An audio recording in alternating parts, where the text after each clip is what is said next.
സ്ത്രീകൾക്ക് ഇസ്ലാം കൊടുത്ത ആ സ്ഥാനവും മാനവും അവർക്ക് കൊടുത്ത ബഹുമാനവും കണ്ടുകൊണ്ട് ഇസ്ലാമിന്റെ സത്യപ്രകാശത്തിലേക്ക് കൂടുതലായും കടന്നു വരുന്നത് പുരുഷന്മാരെക്കാൾ സ്ത്രീകളാണ് എന്ന യാഥാർത്ഥ്യവും കൊടുത്തത് ഭാര്യയുടെ പിൻഭാഗത്തോടി ശാരീരികമായി ബന്ധപ്പെട്ടപ്പോൾ ജൂതന്മാര് മുസ്ലിമീങ്ങളോട് പറഞ്ഞടന്നു, നിങ്ങളുടെ മക്കളൊക്കെ കോങ്കണായി പോവും. ഇത് സഹാബാക്ക് അറിയണമല്ലോ.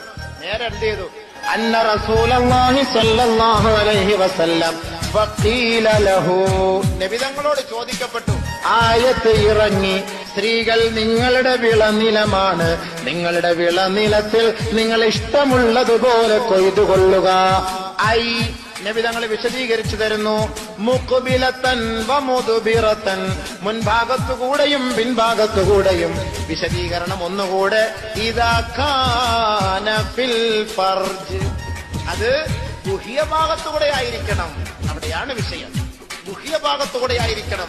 അത് മുൻഭാഗത്തുകൂടെ ആയാലും ശരി, പിൻഭാഗത്തുകൂടെ ആയാലും ശരി. സ്ത്രീയെ എങ്ങനെ ആദരിച്ചു, ഓരോ പോയിന്റിലും ഓരോ നിയമങ്ങളിലും ഓരോ കൃത്യമായ ഇടപെടലുകളിലും അള്ളാഹു എന്തു പറഞ്ഞു എന്നത് പഠിക്കുകയും ചർച്ച ചെയ്യുകയും ചെയ്യേണ്ടത് നമ്മളാണ്.